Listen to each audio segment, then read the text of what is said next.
First and foremost, one of the main points we want to get across about why we're now launching our hybrids with a set of irons. Obviously last year we brought out 915 hybrids, as we've always done. Driver, fairway and hybrid have been launched together, and as we've done a lot of research and we've talked to a lot of our custom fitters and that, you really do not purchase your hybrid based on what your driver or fairway are. It really is what we would class as a gapping and a certain distance club. So it's about how far you want to hit it. So, you know, it's how when you get into your longest iron, whether that's a 5 iron, a 4 iron, a 3 iron or a 2 iron, is what's that gap then before you get to your fairway wood or your 3 wood or your driver, to try and plug that gap so that there's a consistency there.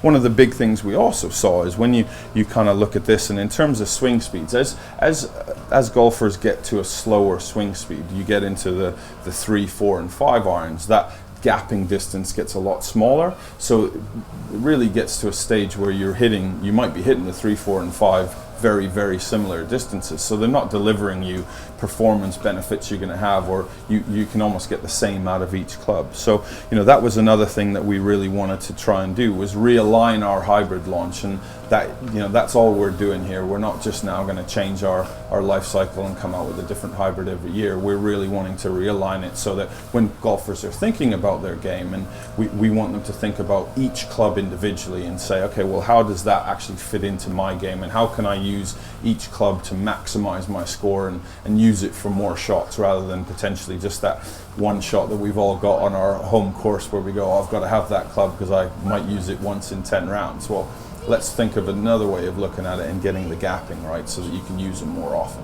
We're going to do the same as we've always done. We're going to run with 2 different models. So on 915 we had the H and the HD. Okay, we're just going to slightly realign those in terms of the change, the name, sorry, and we're going to call H1 and H2.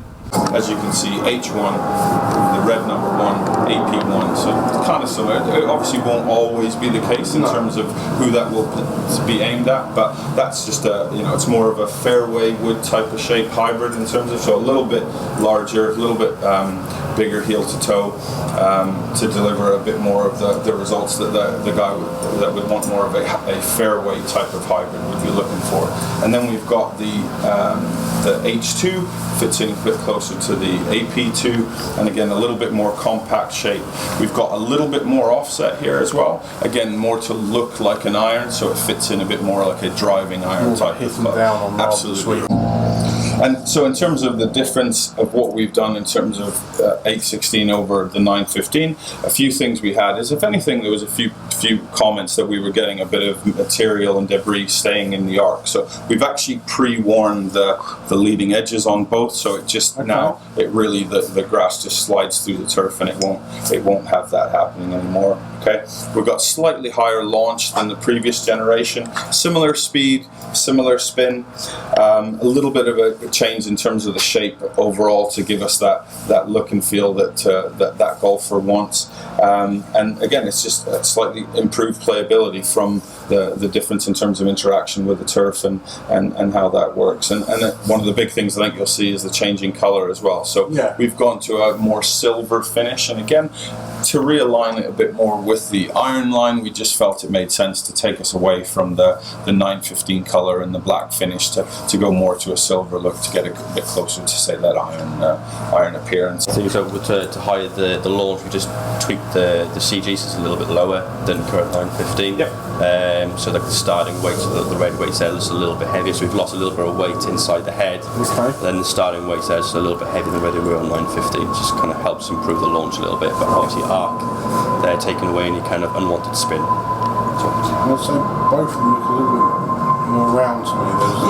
Absolutely. Unfortunately, we don't have the graph in here, but they've made them a little bit more, well, especially the H1 is slightly more pear-shaped. Yeah, it's more smoother.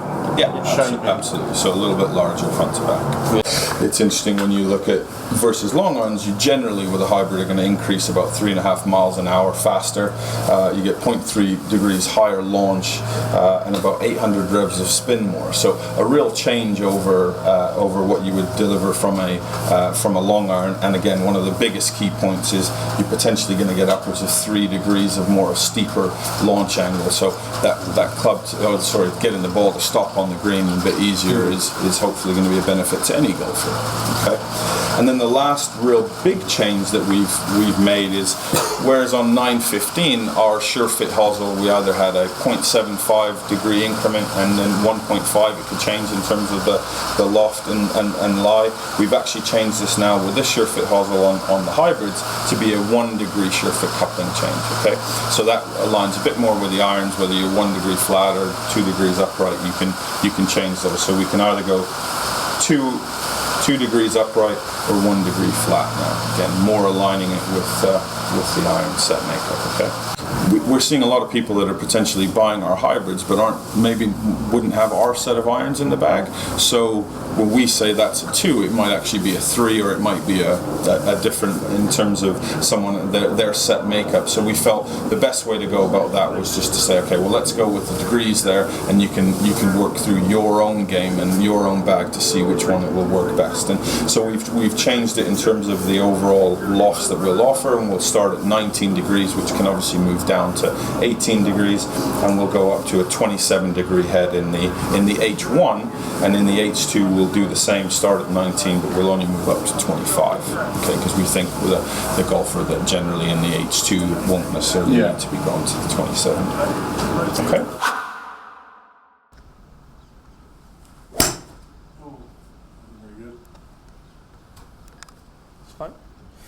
So obviously the consideration for these clubs now is, how do you kind of play the hybrids? Do you play them more like a long iron, or would you play it more like a fairway wood? I would say I play the 4 hybrid like an iron and the longer hybrid more like... Okay. How does that feel a bit? That feels really good now. Yeah, bit of a trick of the shaft there. Again, what we're finding now is the green dots up here. So again, you're still getting that nice, consistent kind of shot dispersion in terms of your carry distances. Carry now, so 171, so it's kind of pretty much bang on. I mean, we want to see, as we kind of get into the longer hybrids, maybe a bit more of an extension. So rather than say 5 yards. That's the reason why I don't go 23, 21. I go 23. Sure. And stronger because of that. Absolutely. So I mean now, right, historically we've been 3 degree increments in hybrids. Maybe we could look maybe like a 4, maybe more 4 to 5 kind of loft gap to kind of get that that extra yardage then from the next hybrid to your 3 wood.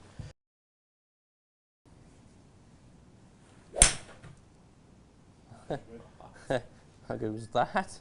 But from a flight point of view, does that visually kind of give you what you're looking for now? That looked good to me. That much more of as the H1. Yeah. Yeah. It shows the designs work. Absolutely. Definitely carrying a little bit further that one now. So you see, getting up to about 190, 191 with it. So maybe what we would look to do with the other one is maybe just kind of crank it down a little bit to say 22, just to kind of make sure that this one doesn't go too far. And maybe get a little bit of extension away from your 5 iron. So rather than have that 10-yard gap, maybe look for a 10, 12, 13-yard gap between 5 iron and the hybrid, and then have that same kind of 10, 12, 13, 14 kind of yardage gap between the 22 to the 19 as well. Then that should lead in lovely then into your fairway woods. When you see now that you've hit the 2, especially with the H2 head and the H1 at the 19, you definitely see the flight differences, even when you flush it. Up and down, very much so. And that's the thing, from a marketing point of view, you want them to look similar, but they perform so differently. They're different clubs for different people and different players. So Titleist have got 2 hybrids this year, and rather than releasing them with their drivers and woods, they're moving them in with their irons. And the idea is a hybrid should replace a long iron, not a fairway wood. These are my favourite clubs I've hit today. The H1 was very easy to hit. It's a nice bigger head. It's better if you prefer a fairway wood. But the H2 is by far and away the club I hit best today. I was grinning from ear to ear, I was smiling, it was going out like a bullet. It does exactly what it's meant to do. It's a smaller head, it hits the ball flatter. Yeah, I'm going to run away with it now. It's going in my back pocket. Yeah, I was looking you up online actually. You used to be a bit of a bad boy, didn't you? Yeah, we did have a bit of fun at times yesterday. What did you used to get up to? Come on, you can tell me, I'm only a puppet. Well, you gotta promise me you keep your mouth shut. I'll keep your mouth shut. Right.